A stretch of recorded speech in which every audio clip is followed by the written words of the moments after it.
Aqui damos início a mais uma edição de Guimarães em Debate, um olhar sobre o Conselho de Guimarães, esta semana com Vítor Oliveira, Carlos Caneja Amorim e Mariana Silva. Hoje, neste programa, concluímos uma série de 4 entrevistas que temos vindo a fazer aos primeiros nomes de Guimarães nas listas dos partidos concorrentes às próximas eleições de 10 de março, partidos que obtiveram representação parlamentar nas últimas eleições. E hoje temos connosco Ricardo Costa. Ricardo Jorge Castro Ribeiro da Costa, licenciado em Filosofia e Desenvolvimento de Empresas pela Universidade Católica, pós-graduado em Finanças e Fiscalidade pela Faculdade de Economia da Universidade do Porto, MBA, Master of Business Administration em Direção-Geral de Empresas pela EUDM, é uma escola de negócios espanhola, uma carreira profissional ligada à banca, tendo sido gerente do Banco BPI entre 2007 e 2013, desempenhou também funções no Banco Português de Negócios, Banco Internacional de Crédito, Banco Espírito Santo, depois de ter ingressado no Milénio. É presidente da Comissão Política do PS de Guimarães. Ricardo Costa, bem-vindo, obrigado pela sua disponibilidade em conversar connosco, em conversar com o painel do Guimarães em Debate. Permita-me que, desde já, lance uma pergunta, começo eu deste lado. Começou a sua atividade profissional na banca, depois interrompeu para ser vereador na Câmara Municipal de Guimarães, a tempo inteiro, e regressou à atividade privada, prepara-se agora para, de novo, ser político a tempo inteiro. Será que é agora que vai estabilizar, Ricardo Costa? Será que é agora que, peço desculpa? Que vai estabilizar. Muito bem. Bom, boa noite a todos, boa noite António Magalhães, boa noite Vítor Oliveira, boa noite Carlos Caneja Amorim, boa noite Mariana Silva. Em primeiro lugar, obrigado pelo convite para estar convosco neste painel residente. Quanto à pergunta que se vou estabilizar, eu acho que nós devemos estar preparados para os desafios, sejam eles quais forem. E, portanto, eu diria que neste momento, quando nós temos lideranças servidoras, nós devemos estar disponíveis para aquilo que os cidadãos, que neste caso que o Partido Socialista acha em que nós estamos numa dimensão que temos que estar disponíveis para servir. E, portanto, quanto à estabilidade, eu diria que todos nós devemos ter noção do que representamos, estar disponíveis para abraçar o futuro e estar disponíveis para a dimensão que os guimaranenses, neste caso, e que o Partido Socialista, no fundo, nos desafia a abraçar estes desafios. E, portanto, quanto à estabilidade, é uma questão que não me preocupa, porque nós devemos estar sempre disponíveis para servir. E quando temos uma liderança servidora, devemos estar disponíveis para servir e, portanto, vamos ver o futuro. Muito bem, Vítor Oliveira, quer começar? Posso começar? Boa noite, Ricardo Costa. Cumprimento o António Magalhães, a Mariana e o Carlos Caneja Amorim, ainda o professor Alfredo e a Elvira Magalhães, que faz a realização deste Guimarães em Debate. Ricardo, eu convidava, desde já, a fazer uma viagem no tempo. Disse-me, 6 de setembro de 2021, que, em Faf, que ser deputado não passaria pelos seus objetivos, porque tinha filhos pequenos, tinha família e queria estar aqui por Guimarães. O que é que mudou desde aí? Muito bem. Não, ser deputado nunca esteve nos meus horizontes e, portanto, eu que sou conhecido por ser vertical e por ser honesto, quer do ponto de vista intelectual, porque há alguma dimensão, do ponto de vista da ética, que questiona a moral. E, portanto, nós devemos ser sempre honestos. E quando somos sempre honestos, não estamos preocupados com o que dizemos há 10 anos atrás, há 5 anos atrás, porque os princípios são os mesmos e estão lá. E, portanto, não, nunca esteve nos meus horizontes ser deputado e só antes de 3 semanas de esta questão se colocar, eu, fazendo uma reflexão, ouvindo os meus camaradas, o Partido Socialista, ouvindo até, inclusive, o Sr. Presidente de Câmara por 2 vezes, e, portanto, eu coloquei esta questão, e o Sr. Presidente de Câmara também disse, olhos nos olhos, que o candidato consensual para ser deputado pelo Partido Socialista em Guimarães era o Presidente do Partido Socialista, era o Ricardo Costa. E, obviamente, que isto foi uma reflexão muito ponderada, foi uma reflexão onde eu ouvi todas as pessoas que, obviamente, sempre estiveram próximas de mim, aqueles que nos ajudaram no dia-a-dia, nos ajudam no dia-a-dia, e, portanto, quando nós temos uma liderança servidora, temos que estar disponíveis para abraçar os desafios. E, obviamente, que sim, ser deputado nunca esteve nos meus horizontes, mas para que possamos resolver uma série de problemas para Guimarães, com Guimarães e também pelo desafio que me foi lançado para ajudar em algumas questões que neste momento Guimarães tem para resolver, nomeadamente o Tribunal da Justiça e em todos os desafios, a via do Ave Parque, até um desafio lançado por também o então Presidente de Câmara, obviamente que eu aceitei este desafio, sujeitei-me a votos, como sabem, e portanto a Comissão Política validou o meu nome contra o atual deputado da Assembleia da República, Luís Soares, que também foi candidato à Comissão Política, e portanto não fui eu que exigi ser deputado, foi a Comissão Política que aprovou o meu nome em sede de uma eleição e, portanto, é a democracia a funcionar. Consensual, mas houve 31 votos contra no resultado eleitoral. Sim, claro. Nós estamos numa democracia, não estamos numa autocracia. Portanto, nós sujeitamos-nos a votos e quando fui a votos, obviamente tive 40 votos a favor, 31 contra e um branco. Houve uma comissão política que não faltou ninguém. E deixe-me que vos diga que nesta comissão política, eu disse-o lá nesse local, nunca eu tive tantos apoios para ser Presidente de Câmara, porque aquilo que as pessoas diziam é que eu ia mudar o foco. Naquela comissão política, aquilo que se estava a discutir era a votação de deputado à Assembleia da República. E eu disponibilizei-me perante a Comissão Política e depois de várias pessoas terem-me solicitado e pedido mesmo para abraçar este desafio, e obviamente que eu disponibilizei-me sem saber qual é que seria o resultado final. Isto é democracia, devemos colocar as decisões em sede própria, em sede da Comissão Política, e foi isto que aconteceu. Disponibilizei-me, houve uma votação, eu sou vencedor e obviamente devemos estar disponíveis para abraçar aquilo que o partido a qualquer momento nos disponibiliza. Ricardo, boa noite. Obrigado por ter vindo. Não posso deixar de lhe agradecer e elogiar o facto de, quando foi eleito para a Comissão Política, ter vindo aqui debater connosco e agora que é candidato a deputado, também ter esta disponibilidade, porque nós também temos de ter esta capacidade de reconhecer quando os políticos e os protagonistas políticos aceitam debater num programa da rádio, como eu tenho feito com todos os que cá vieram, devemos elogiar. Tirando esta parte serena, passo agora diretamente para 3 perguntas. Duas delas um bocadinho duras e outra uma provocação. A primeira é no seguimento da pergunta do Vítor Oliveira, que é, indo aqui um bocadinho em conceitos taoístas do yin e o yang, no sentido o que é sol e o que é a lua, o que é lunar e o que é a luz do dia. Porque para mim, e eu fui aqui um crítico neste programa muito duro, de entender que, por princípio, quem é candidato a deputado não deve ser candidato à Câmara.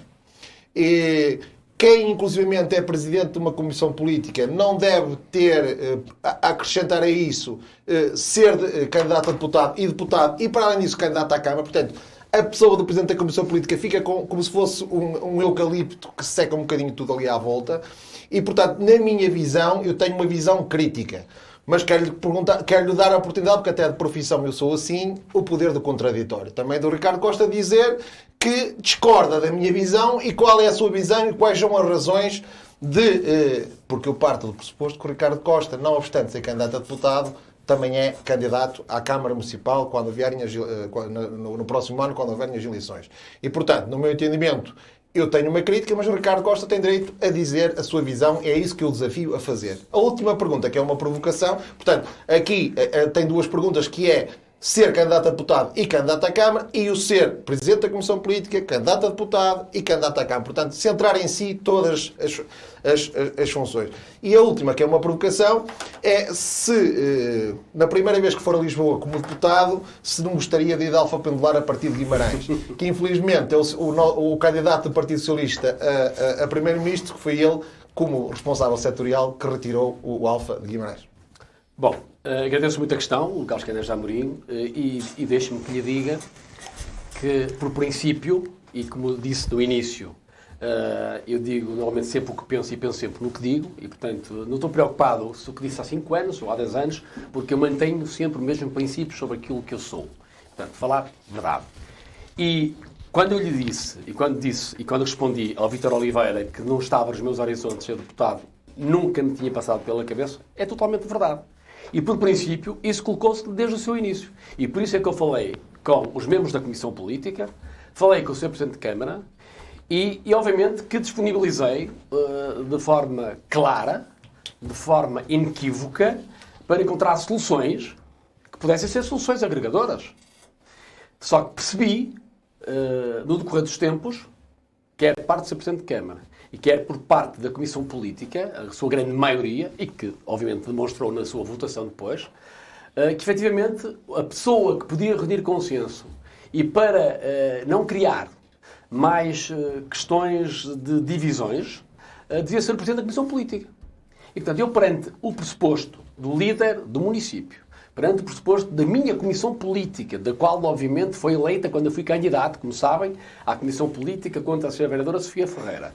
Quando todo um conjunto de pessoas, a sua maioria, me diz que eu tinha que abraçar este desafio, por muito custo que ele pudesse ter para mim, eu não podia ter outro pressuposto, porque, como lhe disse no início, quando nós estamos num partido ou numa empresa ou numa liderança de qualquer projeto, se nós não tivermos uma liderança servidora, uma liderança que gere confiança, uma liderança que agregue, uma liderança, obviamente, que decida, mas uma liderança que, quando todos possam ser ouvidos e façam parte, podemos ou não concordar, mas temos a que ouvir as pessoas. E quando a sua maioria indica, sugere que é a melhor solução para defender os interesses de Guimarães e para não criar mais pruridos, permita-me esta expressão, no seio da Comissão Política, eu diria que fiquei no beco sem saída. Eu, quando partilhei esta decisão, como compreenderão, não é uma decisão que me compete só a mim, porque nós vivemos em comunidade, e eu tenho uma família. Quando partilhei isto com a minha esposa, ela obviamente ficou perplexa, porque nunca eu tinha partilhado com ela esta possibilidade, e obviamente, quando lhe expliquei por A mais B o que é que estava em causa, ela compreendeu, porque ela vai sofrer, como disse Vítor Oliveira, na primeira pessoa, esta separação do pai, do marido, do companheiro, do amigo. E, portanto, eu tinha que partilhar com ela, ela entendeu e, obviamente, eu aceitei este desafio para, obviamente, poder corresponder àquele que é um desidrato maior, um objetivo de maior, quer pela opinião do líder máximo do município, quer pela opinião dos camaradas, quer também, se me permitem, ajudar a retirar alguns obstáculos do caminho, que obviamente poderei ser útil naquilo que é uma proximidade e uma relação entre o município e um governo do futuro, que eu espero que seja do Partido Socialista. Mas não sente um desconforto por se entrar na mesma pessoa ou ser Presidente da Comissão Política, ser candidato a deputado e ser candidato à Câmara Municipal?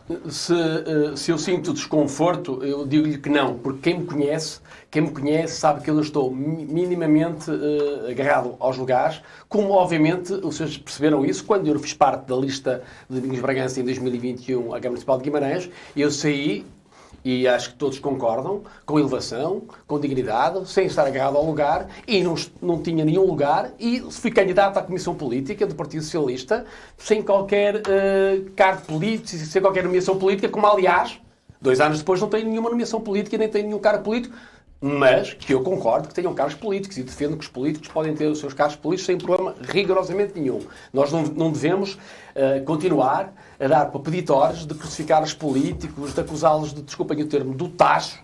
Portanto, não devemos fazer isso. Eu não tenho nenhuma remuneração de cargo político nenhum, mas se eu tivesse, não havia problema rigorosamente nenhum. Mas, durante 2 anos, até aos dias de hoje, e portanto, desde que saí do município, tenho uma atividade privada e deixe-me que lhe diga que me vou privar de recursos financeiros que hoje ganho mais que um deputado. E, portanto, que fique isto bem claro, que o que me move é efetivamente a questão política, a questão, obviamente, de proximidade a um governo, de portas que se possam abrir para Guimarães e, obviamente, poder catapultar aquilo que é o exercício da atividade política. E sobre a pergunta provocatória que o Carlos Caneja Amorim lhe deixou relativamente ao Alfa? Dr. Magalhães, eu estarei na linha da frente naquela que seja a defesa intransigente dos direitos que Guimarães tem e, obviamente, que o Alfa Pendular tem que voltar a Guimarães, seja o pelo Primeiro-Ministro e, portanto, se foi Ministro da Tutela que na altura retirou o Alfa Pendular a Guimarães, nós temos obviamente que lutar, não é só, permita-me, o Alfa Pendular em Guimarães, temos que ir muito mais longe. Guimarães até tem que criar, eu já o disse há mais de 4 ou 5 anos atrás,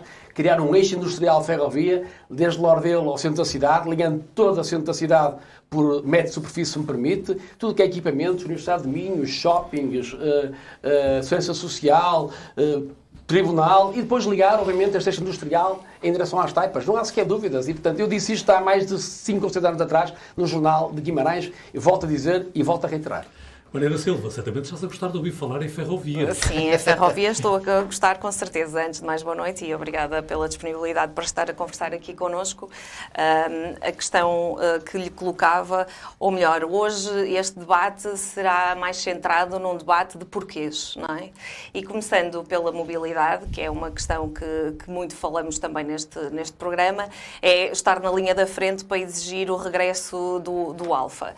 Sabemos que há vários políticos com responsabilidade máxima em Guimarães que estiveram na linha da frente e o Alfa ainda não chegou. Com várias promessas de que ele ia chegar, que era já agora, já tinham feito reuniões, já se tinha assumido que ele voltava, com certeza sabe destas declarações tão bem quanto eu. E ele ainda não chegou e não chegou sequer mais um horário de intercidades para nos ajudar nesta ligação entre Guimarães e Lisboa, com tanto potencial que Guimarães tem e que poderia estar a aproveitar na ferrovia. Acrescentando também a questão do ambiente, que, como sabemos, a ferrovia e o comboio é um dos transportes mais sustentáveis que existe e menos poluente, e por isso a questão de se desenvolver a ferrovia em Portugal teve realmente uma pressão política em 2015 através dos acordos que se fizeram e onde estava claramente no acordo que o Partido Ecologista aos Verdes fez com o PS de se fazer um plano nacional ferroviário, então, porque não havia Mariana, sequer ferrovia no programa do PS. E por isso hoje discute-se isso, porque é eleições legislativas que nós temos e por isso hoje discute-se o programa do PS. E no programa do PS, quem olha para ele é bonito, a gente até gosta e é até apelativo. Mas o porquê, e por isso é que hoje é um debate de porquês, é porque é que não se concretizou antes. Porque é que o PS, com maioria, não concretizou, por exemplo, a gratuitidade dos manuais inteiramente. Porque, como sabe, e tem filhos pequenos e deve sabê-lo também melhor do que eu para a economia familiar, inclusive, que neste momento os manuais são gratuitos, também uma medida dos partidos que compõem a CDU, mas os manuais, as fichas, os ditos livros de atividades não são gratuitos. E o PS não foi tão longe nisto.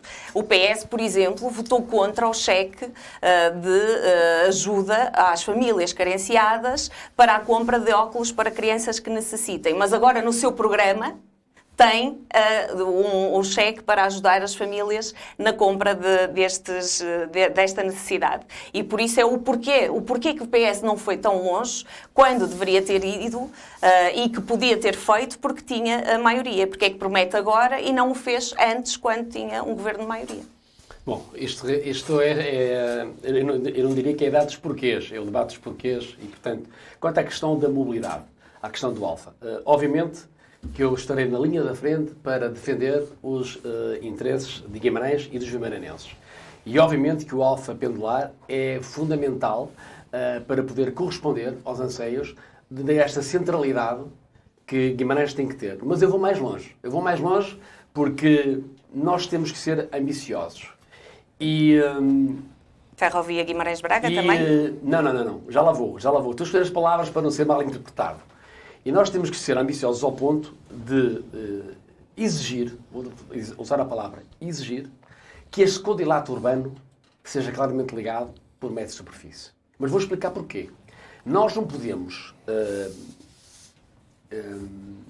não ter opinião racional e sustentada quando acham que 1.000 milhões de euros para ligar este codilato urbano, que tem nestes 4 municípios os 10 maiores exportadores do país, com uma indústria com peso brutal naquilo que é a sua economia, ao nível de empregabilidade também, e achámos que há muitos custos financeiros para fazer esta ligação, quando em Gaia, em cerca de 5, 6, 7 km, gastamos 330 e tal milhões de euros.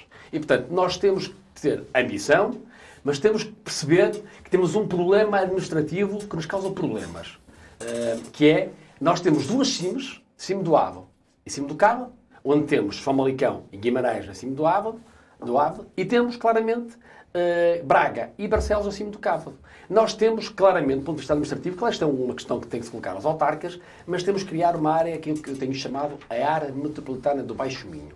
Porque nós temos que ter dimensão, temos de ter escala para poder exigir. Mas por isso é que se fez o quadrilátero, Certo, para ganhar essa dimensão, certo? Pronto, e ao longo dos anos nada foi feito, essa dimensão não se ganhou. Nós temos claramente de defender esta necessidade e esta ligação. Não porque nos apetece ou não porque nos fica bem. Não, porque temos que ganhar a escala dos territórios e se queremos aumentar o número de pessoas que se fixam neste território, temos que começar pela mobilidade para proceder a uma coesão territorial. Ora, quanto às questões que levanta à questão dos manuais, eu peço imensa desculpa. Este governo, em 8 anos, fez coisas que está muito orgulhoso. Nomeadamente, desde logo, a questão do salário mínimo, que era 505 euros em 2015 e hoje são 820 euros. É um aumento de 62%. Também podemos ir ao salário mínimo. Sim, já lá também vamos. E depois temos que também perceber, temos mais de 60 mil docentes, temos mais de 60 mil docentes abrangidos com a recuperação do tempo de trabalho. São cerca de 161 milhões de euros naquilo que é o impacto orçamental.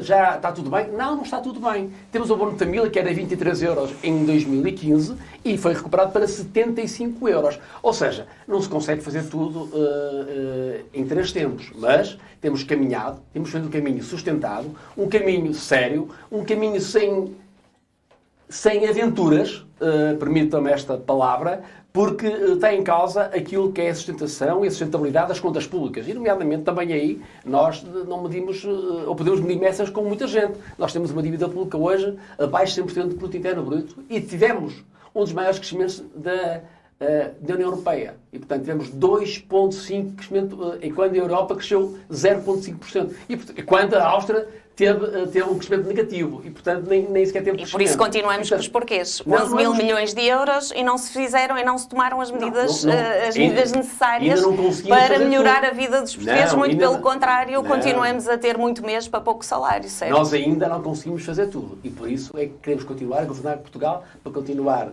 a ser o desenvolvimento que Portugal merece. Mas foi o governo do PS, e voltando atrás à mobilidade, porque hoje assumiu aqui novamente a questão do método de superfície e ligar estes 4 concelhos que compõem o quadrilátero para o método de superfície, quando estes 4 concelhos estão a trabalhar em BRT, que não tem nada a ver com o método de superfície. É o autocarro que anda numa via dedicada. E por isso a questão do método de superfície é ou não uma questão de propaganda eleitoral, quando Guimarães está a ser financiada pelo Fundo Ambiental para estudar o BRT para Guimarães, para depois fazer a ligação com o BRT de Braga e possivelmente com outros que possam existir. Não podemos falar de método de superfície quando o método de superfície não está em cima da mesa. E só para completar aqui o raciocínio, relativamente aos salários, nós estamos num distrito de salários baixos, em que as mulheres são as que ganham os salários mais baixos, o salário mínimo, na área do têxtil e do calçado. Mas vou-me referir aqui à área do têxtil, a caducidade do contrato coletivo. O PS, com maioria de PS, não conseguiu travar a caducidade deste contrato coletivo, que acabou por prejudicar naquilo que poderá ser o aumento dos salários mínimos destas trabalhadoras, que com 20 anos ou mais de casa continuam a ganhar o salário mínimo. E isto não era uma medida que precisasse de dinheiro. Isto era uma medida que precisava de uma opção política clara e séria. E isso não foi feito. E por isso, prometer uma coisa que era praticamente fácil de fazer, porque não precisava de um investimento, não foi feito e impede hoje estes trabalhadores de terem acesso a um salário melhor para fazer face às contas do dia-a-dia, impede hoje estes trabalhadores de poderem usufruir do feriado de Carnaval, por exemplo, que não é feriado, mas que muitos têm também como um direito, e por isso o PS não reagiu também a isto, deixou os trabalhadores à mercê daquilo que são os interesses dos privados. Bom, eu volto a dizer, eu sinto-me orgulhoso do governo do Partido Socialista dos últimos 8 anos.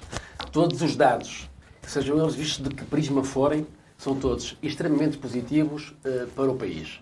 Nomeadamente as exportações, a diminuição da dívida pública, as pessoas empregadas, foram mais de 600 mil pessoas que têm emprego neste momento. Do ponto de vista daquilo que é a sustentabilidade da segurança social, tinham em 2015, tínhamos um montante de 1.000 milhões de euros de sustentabilidade e temos neste momento, em 2023, 3.000 milhões de euros de sustentabilidade da segurança social. Ou seja, isso demonstra bem a seriedade e a sustentabilidade daquilo que o Partido Socialista tem. Mas concorda que as famílias continuam a passar por problemas financeiros? Aquilo que me preocupa mais não é a questão que refere. O que preocupa mais é o tipo de indústria que nós temos neste momento, se quisermos, no distrito até. Porque há duas dimensões da economia que nós temos que perceber.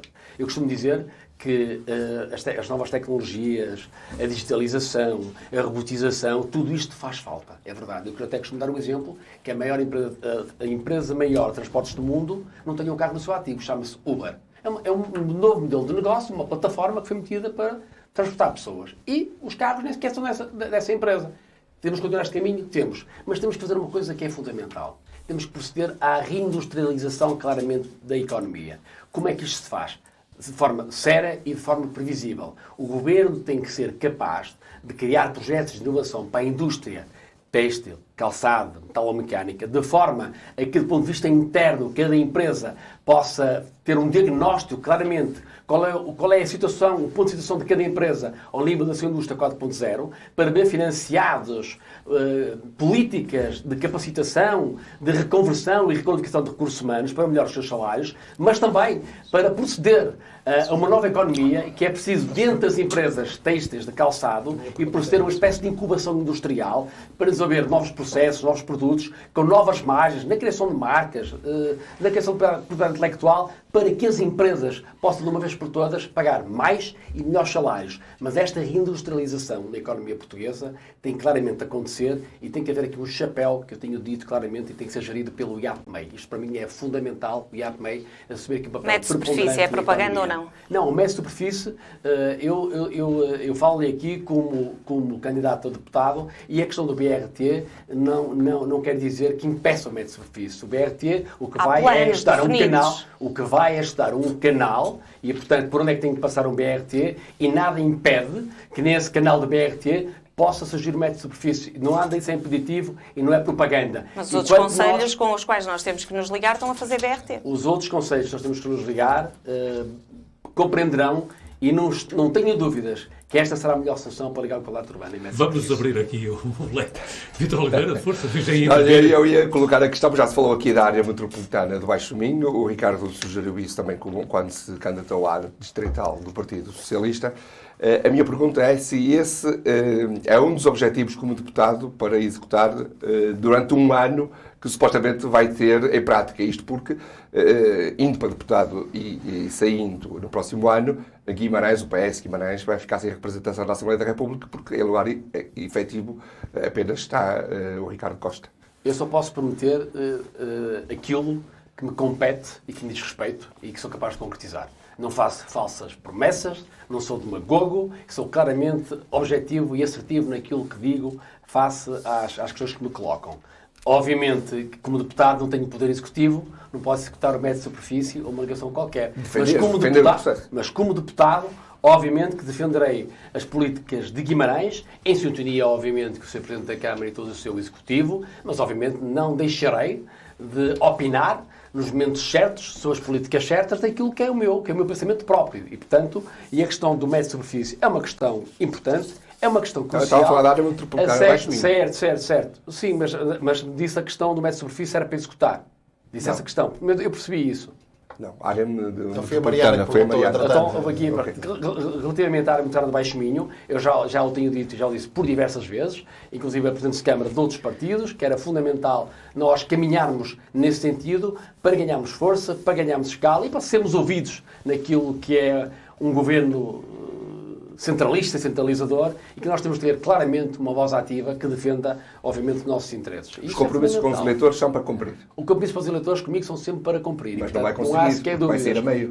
Não vou ser a meio de nada. Há vários presidentes de Câmara hoje que eram deputados e foram candidatos às câmaras, ganharam e são presidentes de Câmara. Nós devemos estar disponíveis para aquilo que o partido, neste momento, quer. E o Partido Socialista, neste caso, e várias personalidades achavam e tiveram essa opinião que eu devia assumir este objetivo. E eu, obviamente, disponibilizei-me, como disse do início e vou voltar a repetir, quando as lideranças são servidoras, nós devemos estar disponíveis para servir. E neste momento o que está aqui em causa é candidato a deputado. A questão mais à frente logo se coloca e, portanto, não há drama nenhum e seria por uma boa razão se o Ricardo Costa tiver que suspender o seu mandato como deputado para ser Presidente de Câmara, que obviamente que ninguém se engane e que não haja inequívocos, e disse-o no dia seguinte à eleição da Comissão Política, que o meu foco é Guimarães e que eu tenho a ser Guimarães, seja eu na Assembleia da República, esteja eu em Bruxelas, seja eu em que lugar esteja. Portanto, há uma semana, neste mesmo programa, e vou citar agora o que foi dito, Francisco Teixeira dirigindo-se para Ricardo Araújo. Sabemos que Francisco Teixeira é uma das pessoas próximas do Ricardo Costa. Ao dividir-se, o PSD não está a dividir o partido para uma candidatura à Câmara. A ida para Lisboa não vai fragilizar uma putativa candidatura? Fim de citação.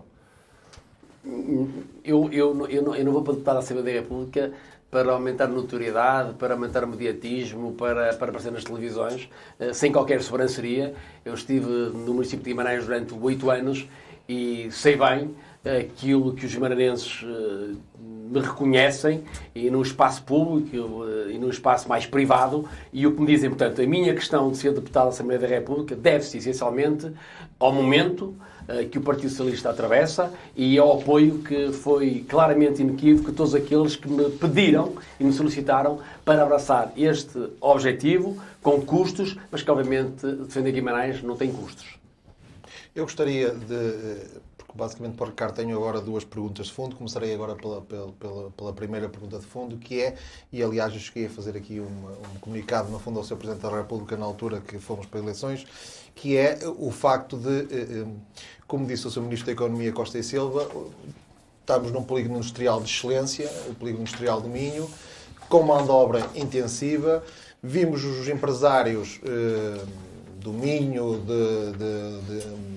do Norte, basicamente, a aceitarem e acomodarem aumentos sucessivos do ordenado mínimo sem qualquer tipo de protesto, porque entenderam que, de facto, havia aqui uma questão de justiça social e acederam a esse aumentos sucessivos do ordenado mínimo e acomodaram esses aumentos do ordenado mínimo. De seguida, nós tivemos uma crise do vírus, da Covid. Depois temos guerras na Europa, temos uma crise inflacionista, temos uma crise energética. E no fundo, nós carecíamos do Estado Central, através das suas agências, digamos assim, através de instrumentos, que neste caso estou a falar de uma agência que até o Ricardo disse que vai ser prioritária, que é o IAPMEI, a Agência para a Competitividade e para a Inovação, e temos inclusive o próprio Banco de Fomento, que, na minha modesta opinião, falharam completamente estes empresários do Minho. Porque nós... É uma pergunta do fundo, António, se me permitir, só porque isto para mim, de facto, é de veras importante. Eu estou a fazer a pergunta, mas... fazer a gestão do tempo. Eu compreendo, António. Eu estou a fazer a pergunta, mas no fundo estou a tentar deixar a semente para que o Ricardo, deputado, vá com esta luta, que é...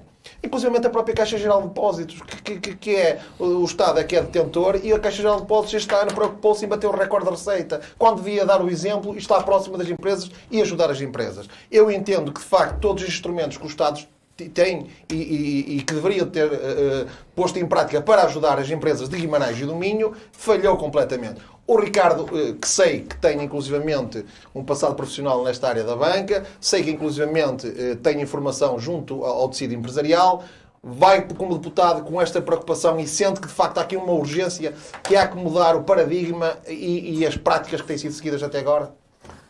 Claramente. E, portanto, a minha opinião é claramente. E, portanto, eu não posso ter outra opinião senão esta. O Banco de Fomento não funcionou. Vamos ser claros. Okay? Vamos ser claros. E, portanto, eu fui acompanhando algumas empresas ainda hoje relativamente ao Banco de Fomento e o tempo que se demora das decisões e a não concretização de operações é surreal. E eu confesso que estava à espera, quando vejo convidada uma daquelas que é um quadro fantástico do Banco BPI, Celeste Agatong, para presidir a esta instituição, eu estava à espera que houvesse aqui um clique e que o Banco de Fomento funcionasse. Porque conheço bem Celeste Agatong, que esteve sempre ligada às grandes empresas do Banco BPI, e eu era a cereja no topo do bolo, era a pessoa certa no lugar certo. O que se passou para não estar a funcionar ou não estar a funcionar tão bem, eu não conheço porque eu estou dentro da instituição. Mas, obviamente, pedia-se muito mais. Pedia-se muito mais celeridade, robustez, mais financiamento à economia. Ricardo sabe que muitos apoios são contratualizados e depois a questão de os concretizar demora uma eternidade. Mas nós temos que ir muito mais longe que isso. E, portanto, o Pedro não tem dito isso.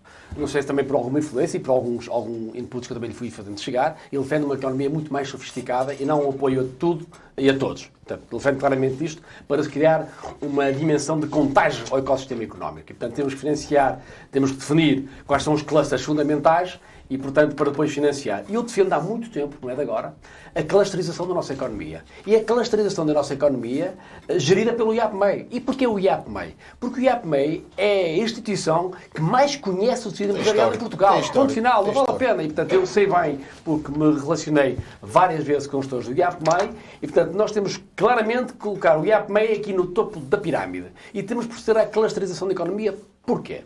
Por várias razões. Desde logo, para haver previsibilidade. Desde logo, para haver apenas um ponto de contacto com o industrial, seja ele têxtil, seja ele de calçado, seja ele da saúde, seja ele de que área for. E também para que haja uma constante inovação. Há uma máxima que costuma-se dizer que a falta de inovação constante é sinal de extinção iminente. Eu vou mais longe. Há quem diga até, quando alguém numa empresa disser que está tudo inventado, é hora de despedir esse colaborador. Há quem diga isto. E porque nunca está tudo inventado. Há sempre mais para fazer. E, portanto, aquilo que é necessário fazer, vou recentrando a questão, é que o Governo seja capaz de perceber esta dimensão e esta reorganização económica do ponto de vista daquilo que deve ser a clusterização da economia, colocando fundos comunitários nesta clusterização. Para quê? Para que será a minha segunda pergunta de fundo, que será sobre para que as empresas tenham previsibilidade e não estejam à espera que abra uma candidatura no dia 25 de maio e só podem comprar a máquina no dia 26, só podem fazer no dia 27, e tudo isto atrapalha o planeamento dos empresários. Eu costumo dizer que o tempo das empresas é muito diferente do tempo dos académicos e diferente do tempo dos políticos. O tempo dos empresários foi ontem. Eles querem tudo para ontem e bem. E, portanto, que se nós não somos capazes de criar um projeto de inovação para a indústria, assente nestes clusters, claramente gerido pelo IAPMEI, que conhece muito bem tudo o que é o tecido empresarial português, de forma a provocar a inovação constante, a perceber as dimensões e as necessidades das economias e dos clusters, nós não vamos lá nem damos o salto gigante que nós precisamos. E, portanto, penso que respondi à sua questão. Sim. Ricardo, isso, António, e eu faço esta pergunta, depois não falo mais, depois falo nos colegas. Nós queremos ouvir o que eles querem dizer. Não, porque é outra segunda pergunta de fundo e que encaixa no que o Ricardo está a dizer, que é algo que me preocupa há muito tempo, que é os fundos comunitários. Que, mais uma vez, eu entendo que é mais um instrumento que não está a funcionar. Inclusive, os empresários limaranenses até levam com uma insinuação de que tantos fundos comunitários e nada acontece. Porque as pessoas têm que perceber uma coisa, os fundos comunitários foram concebidos de primeira geração, foram concebidos para capitalizar empresas de 3 países: Itália, Alemanha e França. No fundo, as empresas de Guimarães e de Portugal, de Espanha, recebem apoios comunitários para comprar produtos a estes 3 países. No fundo, um dos principais problemas que nós temos aqui em Guimarães, inclusive, é as empresas carecer de capitalização. E o que está a acontecer com os fundos comunitários de primeira geração é que nos estão a capitalizar para capitalizar empresas de outros países. E eu defendo que deve haver os fundos comunitários de segunda geração. Isto é, que visem de uma vez por todas capitalizar também as empresas que estão fora destes 3 países. E eu queria fazer uma pergunta, mais uma vez, uma pergunta-sugestão, uma pergunta a deixar a semente para que o Ricardo Costa, deputado, leve esta luta a domínio que eu entendo que é fundamental. Que é: temos que mudar o paradigma dos fundos comunitários. Os fundos comunitários devem servir para capitalizar as empresas também dos outros países que estão fora deste eixo, Itália, Alemanha e França, e que, no fundo, metam o dinheiro nas nossas empresas, mas não é para comprar produtos fora, noutros sítios. É para que essas empresas tenham capitais que permitam, de facto, desenvolver a sua atividade sem estar sempre no limite do endividamento. Bom, desculpa, António, obrigado. Para mim estavam hoje. Essa questão que coloca é fundamental, e isso, no fundo, é a cereja no topo do bolo. Eu vou dizer coisas que, obviamente, como sempre, não são muito, digamos, politicamente corretas, mas vou dizê-las. Eu não entendo, e vou voltar a repetir, eu não entendo porque é que as grandes empresas não podem ter acesso a fundos comunitários. Não entendo. Não entendo, e vou dizer porquê. Muitos dizem, não deve ter acesso porque tem recursos próprios, tem capitais próprios, tem dinheiro, tem resultados. Tudo bem. A questão é, se nós formos capazes de financiar as grandes empresas, o efeito no ecossistema económico é de tal forma avassalador que tem um efeito contágio a todas as pequenas empresas que estão à sua volta. Eu vou-vos dar um exemplo para perceber aquilo que eu estou a dizer. O projeto Clube de Fornecedores da Bosch, de 100 milhões de euros, foi feito num pressuposto em que tudo que era fornecedores que habitava à volta da Bosch poderem se alavancar, poderem inovar, poderem investigar, para poderem eles próprios serem fornecedores da Bosch com sede em Portugal. Porque a Bosch, a maior parte dos componentes, vinha de fora. E, portanto, aquilo que se fez na Bosch, neste caso em Braga, foi um projeto chamado Clube de Fornecedores para capacitar todo um conjunto de fornecedores para que eles possam, produzir serviços ou produtos para fornecer à própria Bosch. E, portanto, o efeito de contágio deste tipo de projetos é exponencial. Portanto, nós devemos ter isto em conta. Mas ainda vou mais longe. Existem agendas mobilizadoras nas quais eu concordo. Mas temos de ter mais economia ao mesmo nível que temos conhecimento. Se calhar. Não sei se é mais economia ou menos conhecimento. O que é que eu quero dizer com isto? Há projetos mobilizadores que mais de 60% a 70% destes recursos são para salários. No final destes projetos, se não houver outros projetos para poder sustentar o nível de custos com recursos humanos para poder suportar salários com alguma dimensão, e bem, as pessoas ficam no desemprego. Nós temos é que ser capazes de criar objetivos. E criam um problema às Temos é que criar objetivos bem definidos ao nível destes projetos mobilizadores, que exigências é que eles têm, do ponto de vista daquilo que é a criação de marcas e patentes, propriedade intelectual, que tipo de fase pré-industrial este projeto é obrigado para passo da fase protótipo à industrialização. Portanto, são dimensões que temos que valorizar e chamar as empresas mais a estes projetos. Porque, por vezes, o que acontece, umas vezes bem, outras vezes menos bem, é que são os próprios centros de conhecimento a desafiar as empresas para criar inovações. Mas as próprias empresas, eu tenho dito isto, têm sido capazes, e muitas delas com sucesso, de proceder a um processo inverso. Ou seja, um processo de incubação industrial. Em vez de nós financiarmos projetos em que tudo acontece em ambiente académico, isto pode acontecer também em ambiente industrial. E porquê é que eu acho que é mais a probabilidade de sucesso é maior? Porque a empresa, os empresários, têm todo um conjunto de stakeholders à sua volta, dominam os canais de fornecimento, os fornecedores, os clientes, os mercados, a experiência do saber fazer, para cometer menos erros possíveis para ajudar. Obviamente que nós não podemos nunca separar aquilo que eu tenho chamado desta triple hélice para vencer o futuro, que é o conhecimento, as empresas e a governação. E isto é fundamental. Sim, Ricardo agora Costa, já falamos em termos de grandes temas, as razões da sua candidatura, mobilidade, economia, agora, longamente. Não falámos ainda de habitação. Não sei se algum dos membros do painel já falou. Sim, eu disso, também iria falar sobre isso.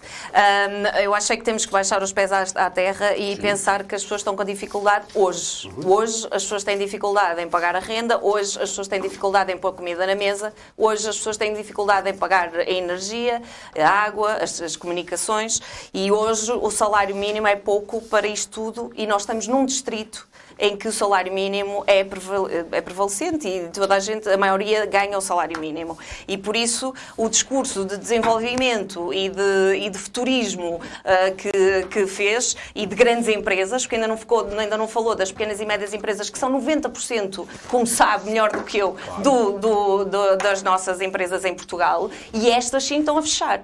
Em Guimarães, em Famalicão, em Barcelos, um pouco por todo lado o pequeno comércio está a fechar.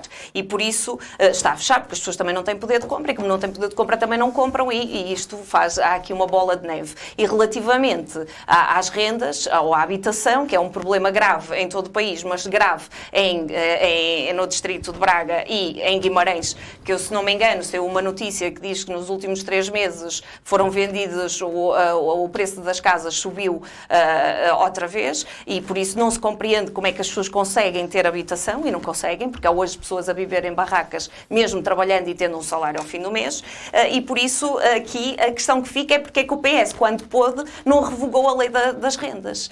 Porque essa proposta também foi feita e o PS votou contra. E por isso, se hoje nós estamos com um problema de habitação, de falta de habitação pública, de construção de habitação pública e de falta de coragem para revogar a lei das rendas, é por culpa do PS. E por isso pergunta-se porquê agora que se anuncia que se vai resolver os problemas da habitação, quando já deviam estar resolvidos. E porquê que se chuta para 2028 o aumento do salário mínimo quando ele é tão necessário hoje? Bom, relativamente à questão da habitação, e vou responder diretamente à questão, senão o programa decorre e nós respondemos às questões, algumas questões. Estamos a acabar. Relativamente à questão da habitação, tem aqui alguns números que importa nós temos em conta. Nós, à data do ano 2023, tivemos 15.936 habitações candidatadas, 7.559 habitações contratadas e 2.087 habitações concluídas. Nós Estamos a falar de construção. País. Ok. No Porta 65 Jovem, tivemos apoio aproximadamente de 25 mil famílias apoiadas em 2023. E tivemos 28 mil jovens apoiados em 2023. Posso dar também. outros números. Já lá- 800 famílias Não, que isto- vivem em já condições lá vamos. indignas em Guimarães, Já lá vamos. com listas de espera de Já lá muita vamos. gente para a habitação. Tivemos apoio extraordinário à renda, 237 famílias apoiadas. E tivemos mais 259 pessoas apoiadas, famílias e pessoas de forma individualizada. A questão Exatamente. Para que quem está lá em casa a questão ouvir-nos que e refere- precisa da casa... Não, a casa, É a responder casa a é um isso. assunto muito mais importante que aquilo que parece. Porque o único partido que pôs este assunto em cima da mesa e começou a tratar a habitação de forma séria foi o Partido Socialista. E, portanto, é como o Partido Socialista... Podia ter nunca ido nenhum mais governo- longe, era só revogar a lei das rendas. Peço desculpa. Podia ter ido O mais longe e não foi. Porquê? O único partido Porquê é que não foi mais colocou longe? este tema em cima da mesa com força, com dignidade, e nomeadamente o Pedro Nuno Santos foi quem pegou neste tema e o trata por tu neste momento. E, portanto, não vale a pena... Parque Habitacional Social não subiu. Não vale, o IRU também já está contratualizado, já começaram obras em vários bairros em Guimarães e, portanto, É verdade. também é um tema que Com está a ser PRR. resolvido. Então, desculpe. Sim. Com a gestão Sim. do Partido Socialista. Quer gostem, quem não gosta. Tem Exatamente. Partido Socialista, E não estou a dizer que o a habitação contrário. vem para o centro do Porquê é que debate, não revogou a que o lei? IRU vem para o centro... Já lá vamos. A questão que coloca aqui, bem, também foi com o Partido Socialista já agora, que dos 505 euros de salário mínimo, aumentou 62% para 820. Mas eu vou colocar aqui uma questão que Mas as ninguém pessoas pensou continuam nisto. apertadas. Já lá vou, é exatamente aí que eu vou. Repare, nós tivemos 10 anos de taxas anormalmente baixas. E peço desculpa, António Magalhães, mas eu tenho que falar sobre isto, porque parece-me ser fundamental esta questão para que toda a gente compreenda daquilo que estamos a falar. Nós tivemos 10 anos de taxas de juros baixas e até negativas. E tivemos aqui um período em que a inflação não subiu. Foram 10 anos de consumo, de vendas de casa, de construção, de alguma acalmia até. E do ponto de vista económico tivemos relativamente bem. Agora, o que é que de repente se passou para que a inflação... Para que os bancos disparasse? tivessem lucros à conta Já lá vou, dos portugueses. Mariana, se me permite, e de comprar em Mariana, casa. se me permite, já lá vou. Se calhar te vai gostar de isso. ouvir aquilo que eu vou dizer. Pois não vou. Vai gostar, porque vai. lá em casa as pessoas pagavam 200 euros de renda e que estão em 400 vai gostar, euros ou mais, Mariana, não vão vai gostar, não vai vão gostar desses vai- números, de certeza vai absoluta. gostar, Mariana, porque pesa-lhes ao fim do mês. A questão que eu vou falar aqui deve-se a uma questão que se chama pandemia Covid-19. Você teve uma pandemia... Tem as costas Esta largas. inflação... Não, desculpe. Mariana, temos que deixar... Se me permite... Sim, com Temos que deixar. certeza. Obrigado. Com certeza. Esta inflação que diz, e muito bem, que retira dinheiro do bolso aos portugueses e aos gimaranenses também, obviamente, tem o salário mínimo mais alto, mas o custo de vida está superior e, portanto, o chamado índice de preço do consumidor, vulgo inflação, está a roubar por dentro de comprar as pessoas. O que é que se passou? É que nós devemos interromper uma atividade económica tivemos que fazer trabalhos a fundo. E a questão, repare, como é que em 2 anos justifica que a inflação não dispara e ao fim de mal atividade económica abre após a pandemia, a inflação dispara? Eu vou dizer o que se passou, porque esta inflação não foi uma inflação porque nós consumimos mais, porque as coisas subiram, é verdade, mas deve-se exatamente a uma interrupção das cadeias de fornecimento do mundo. Porque durante 10 anos nada disto aconteceu e as cadeias de fornecimento do mundo iam-se organizando à medida da sua procura e da oferta. E neste caso, quando não trabalham a fundo, quando a economia abre de novo, obviamente que a procura foi demasiadamente maior que a oferta. E então a inflação disparou e cuja taxa de juros do Banco Central Europeu já devia ter acontecido muito antes de quando aconteceu. E eu disse-o antes, meio ano antes de ter acontecido. Não foi neste fórum, foi noutro fórum. Agora, aquilo que eu acho que não pode acontecer, e aqui sim, nós temos que olhar a isto de forma integrada e para não prejudicar, se quisermos, do ponto de vista macroeconómico, aquilo que é um incentivo ao consumo, nós não devemos, na minha opinião, e foi uma medida do Partido Socialista, dar apoios para suportar a subida da taxa de juros. O que nós devemos fazer é chamar os bancos também à sua responsabilidade naqueles créditos de habitação que foram financiados naquele período de 10 anos em que não era expectável que a taxa de juros subisse tanto, não era expectável, é que chamar os bancos que naqueles créditos de habitação que os fizeram entre 2011 e 2021, eles sem fazerem nada, os bancos, ganham 3, 4 e 5 vezes mais. O que é preciso fazer sentir, não dando subsídios às pessoas para pagar a prestação, mas sim ter um mecanismo ter um mecanismo que, obviamente, obriga os bancos a não ter tantos resultados financeiros sobre o mesmo crédito de habitação que não precisavam de ter. Sabe porquê? Porque os bancos, quando financiam crédito de habitação às pessoas, provisionam a dívida, criam derivados, criam seguros de crédito e não precisam de ganhar mais 3, 4% em cima de um crédito financiado. O governo PS tinha maioria, podia ter feito isso. Muito bem. Carlos Canas Amorim. Eu queria só dizer ao Ricardo Costa... Mas para um minuto do nosso convidado. 30 segundinhos. Do nosso convidado. Que foi o Pedro Nuno Santos que disse no Salão Nobre da Câmara Municipal de Guimarães que se há algo do qual ele se envergonha, e ele até foi mais longe, eu até concordo com ele, todos os políticos deviam se envergonhar. Os políticos de todos os partidos. É na política de habitação.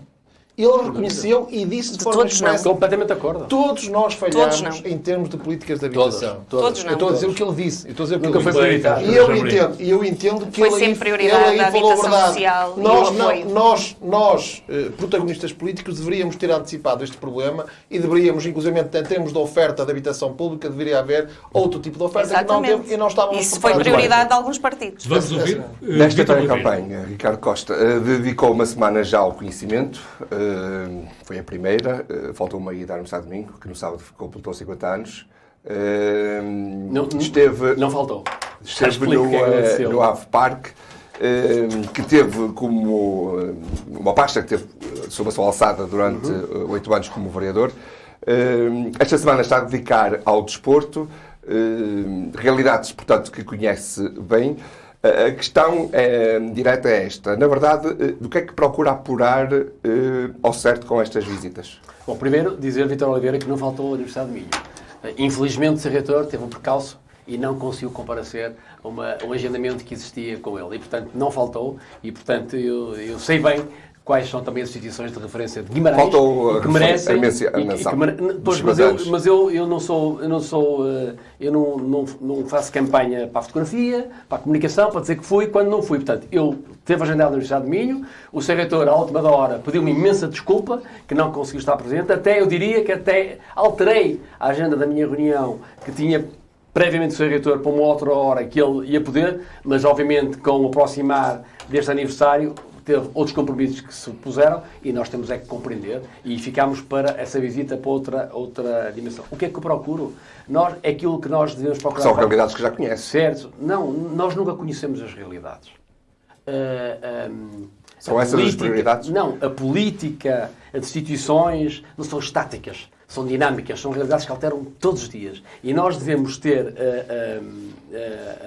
a humildade de reconhecer que não sabemos tudo. E temos que falar com as pessoas para ver como é que estão a correr. E não é verdade que eu só estou a ir a sítios que conheço. Eu, esta semana, é desporto, saúde e social. E, portanto, obviamente, que esta semana só passaram 4 dias, ainda faltam 2 dias, e, portanto, hoje mesmo estive no Hospital Senhora de Oliveira e estive nos Bombeiros Militares de Guimarães. E amanhã estarei na CSGI e em PSS várias. E, portanto, nós temos é que ter a capacidade de ouvir as pessoas. Nós seremos melhores políticos, melhores decisores, se somos capazes de ouvir mais. Tem faltado muito aos políticos a humildade de compreender e de saber que não sabem tudo. E é fundamental isso. Só uma nota que algumas referências têm sido feitas a dias da semana. Nós estamos a gravar numa quarta-feira, dia 21 de fevereiro. Perguntas rápidas para respostas de 1 minuto do nosso convidado, Mariana Silva. Muito rápido, só aqui a questão da habitação foi sempre referência e para Guimarães, então, a CDU tem propostas para a habitação há muitos anos e a nível nacional igualmente, tal como as residências universitárias. Por isso essa coisa do todos, nós também que estamos na política também temos que ser sérios e deixar de dizer então? Todos.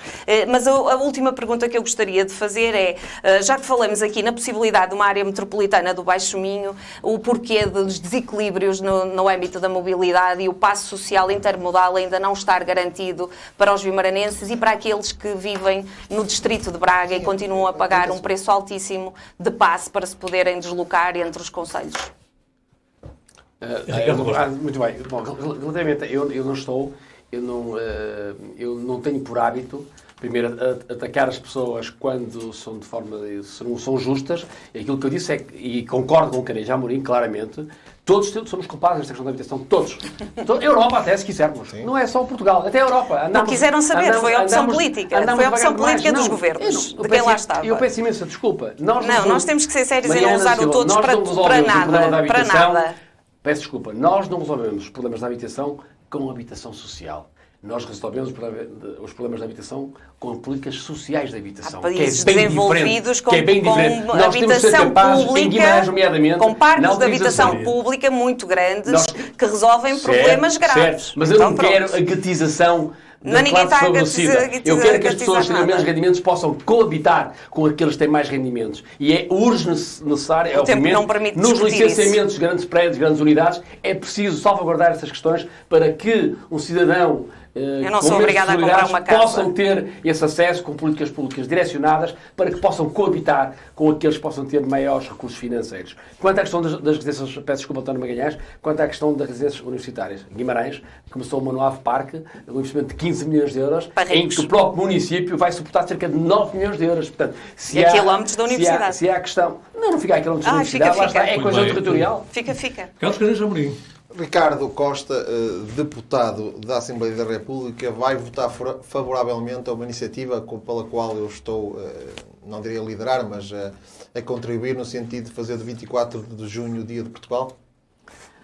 O Sr. Presidente da Câmara é um desiderato e é um objetivo, e isso sei bem que o Sr. Presidente da Câmara já fez chegar essa informação até membros do Governo e até, segundo o que eu sei, já de forma informal ou formal, não tenho a certeza, já fez chegar ao Sr. Presidente da República e, obviamente, que é de todo merecido que o 24 de junho seja considerado o Dia 1 de Portugal.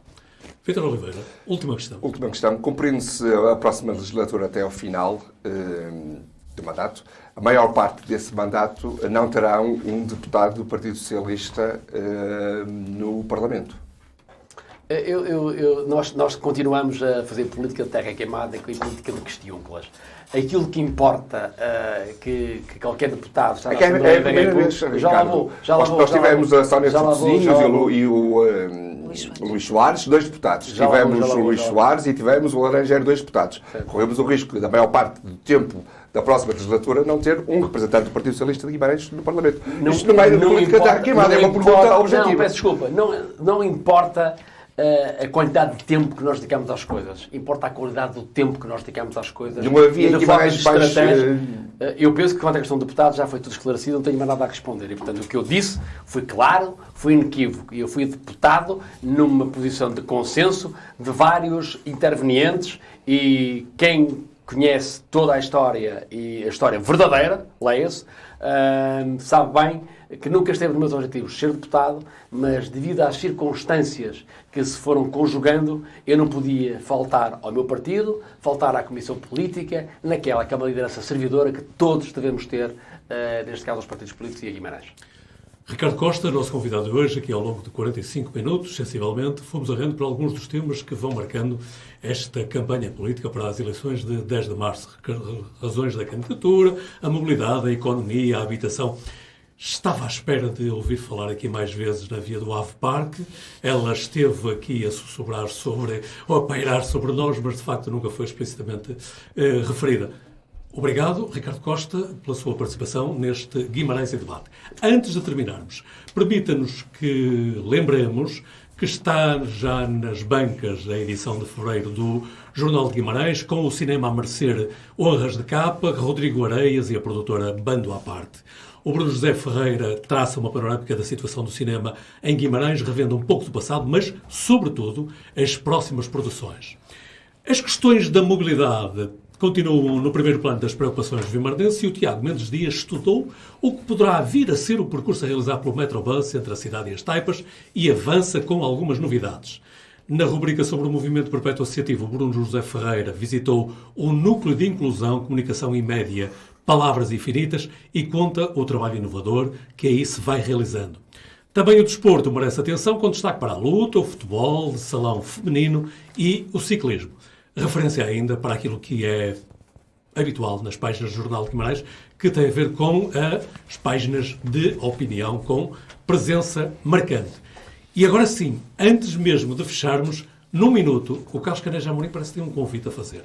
Sim, convidava inclusive os parceiros de debate e convidava todos os vimaranenses e os minhotos para estarem presentes no primeiro colóquio de Direito Desportivo que é organizado pela Associação Portuguesa de Direito Desportivo Delegação Regional Norte.